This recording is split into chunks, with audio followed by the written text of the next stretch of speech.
There's three things that are certain in life, and they are death, taxes, and John Jones getting himself arrested. My name's Rahul J. Chan. This is The Battle Camp. Thank you very much for joining me. If you're new to the channel, please do consider subscribing. It's funny how things work, isn't it?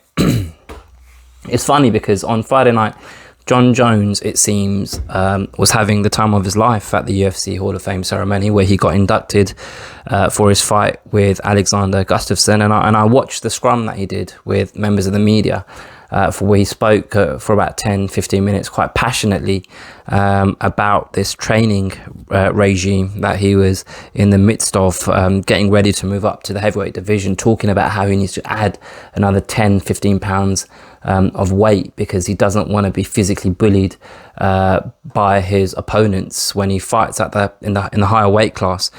I listened to Richard Schaefer talk about how meticulous John Jones is during this period of his career, training and getting ready to be a legitimate heavyweight and not just a light heavyweight moving up, fighting bigger guys. He wants to be a bigger guy, you know? And it really felt like 2022 might be the year that John Jones comes and answers a lot of questions that I've personally had for years, wondering what it would be like to see John Jones fight at heavyweight. And then just hours later, John Jones finds himself in a prison cell. And at the time, there weren't any details around the circumstances for his arrest. All we knew that he was arrested for two reasons. The first being injuring or tampering with a vehicle, and I found that quite funny because how do you injure a vehicle? But that was the reason. And the second being misdemeanor battery domestic violence, and obviously that's the more serious and concerning reason for his arrest. Earlier today, MMA media outlets, and not just MMA outlets, just media outlets in general, managed to get hold of the police report around the incident on Friday, and it doesn't look good. It doesn't look good for John Jones. I'm going to link the MMAJunkie article in the description of this video because it goes into detail about, or the police report, it goes into detail about the chain of events that may have happened on Friday night, or what they felt happened, or what they pieced together with the information they had. And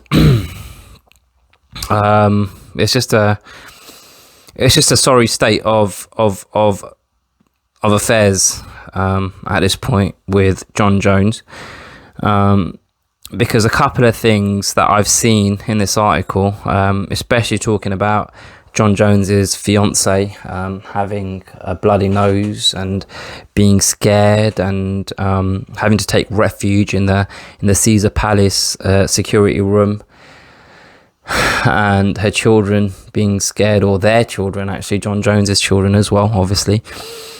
It was actually John Jones's daughter, allegedly, that asked for the police to be called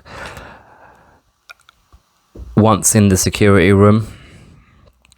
I don't want to sit here and just read an article out to you guys. You're more than capable of doing that yourselves, but I suppose the reason why I'm making this video is because there was such a lack of detail around the arrest at the time. I didn't bother talking on it, and for some reason I kind of thought that I kind of thought when he got arrested, I felt like, actually, you know what, it might be a case where this is easily explainable and it might just be a misunderstanding. And what the hell is injuring a vehicle? Like, it just felt like something that might be quite minor, because obviously domestic, what is the right terminology? Domestic violence is obviously, you know, very, very serious, and it's something that should never happen. But obviously there's, at the same time, there's a scale of domestic violence in terms of how, and I feel like an idiot saying this, but in terms of how brutal the act is, right? And I'm not sitting here condoning or justifying domestic violence at all, but in my head, and I suppose I was just hoping that that charge meant something that actually, when you look at it in the cold light of day, what actually happened might not have felt that serious. Do you know what I mean? It felt like the terminology used to describe the crime, it felt as though the terminology is more serious than what actually happened, especially with the injuring of a vehicle, like that kind of, both of them added together. I felt like it might have just been a drunken misunderstanding, and something that just eventually goes away. And when the details come out, we sit here saying, oh, Jon Jones, you need to stop doing these silly things. But now with what's happened here, or I can't say what's happened, what's allegedly happened, and what's been described in this article, it's a lot worse than I thought it was going to be, unfortunately. And still, I suppose why I'm struggling to sit here and talk in absolutes. I don't do ifs, buts and maybes. I do absolutes, as that Liverpool fan once said. The reason why I'm struggling is because just because this police report has come out, it doesn't mean to say that this is exactly what happened. And Jon Jones still has to have the opportunity to give his version of events and his side of the story. But the problem that I've got as a man that's watched Jon Jones's journey for the last 10 years or so is I don't believe what he says at this point. I don't believe the words that come out of his mouth. So at this point, I'm more inclined to believe this MMAJunkie article that I've got here in front of me than anything that Jon Jones says once he issues the statement that he's probably going to issue, or once his side of the story makes its way to these media outlets. And that's just because his personality is such a juxtaposition of someone that talks about, you know, like I was just saying in that 10-minute media scrum, talking about his desire and motivation to be the best heavyweight in the world, etc. I believe that. And, you know, the way he talks about his charity work that he's been doing recently, etc. And then every so often you just get these arrests, and just a few months ago during lockdown, he was arrested for, I think he was just aimlessly shooting his gun out. Just sat there drunk in a car, shooting his gun. Like, America to me is a fucking wild place, man, where you can just do that and not go to prison. How can you be drunk in a car? And I don't know whether he was in the driving seat or not, but I'm just assuming he is. But how can you be drunk in a car and just firing off a fucking gun and just walk away? And I felt like that was serious. But reading through this article that I've got in front of me here, it just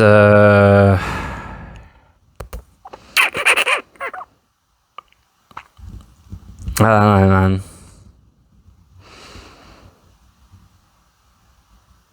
I don't know.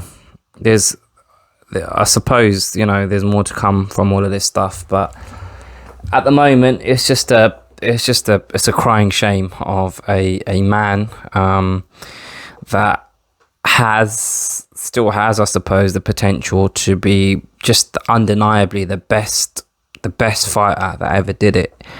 And some people still hold him in that regard, but the more important thing in all of this is no matter how good he is in his professional life, his personal life, it just seems is a fucking mess. And I feel like he needs to plan and meticulously work on that the same way it seems as though he's been working on his assault.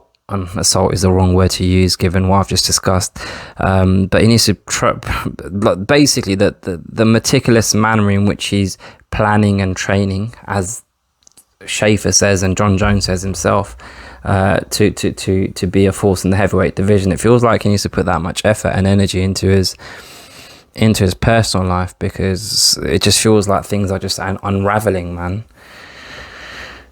And fucking, I hate people that say this, but I just hope he gets the help he needs, because genuinely speaking, that's where we are at this point with Jon Jones. Anyway, let me know what you guys think once you've had a chance to read up on the whole kind of situation around the events on Friday night. There's plenty of different outlets that are reporting this. I'm pretty sure you can find it. Read it for yourself and come back here and let me know what you guys think. Let me know what you guys think about what I've said in this video. Please don't forget to like, comment, subscribe, share, all of that good stuff. I'll catch you guys next time.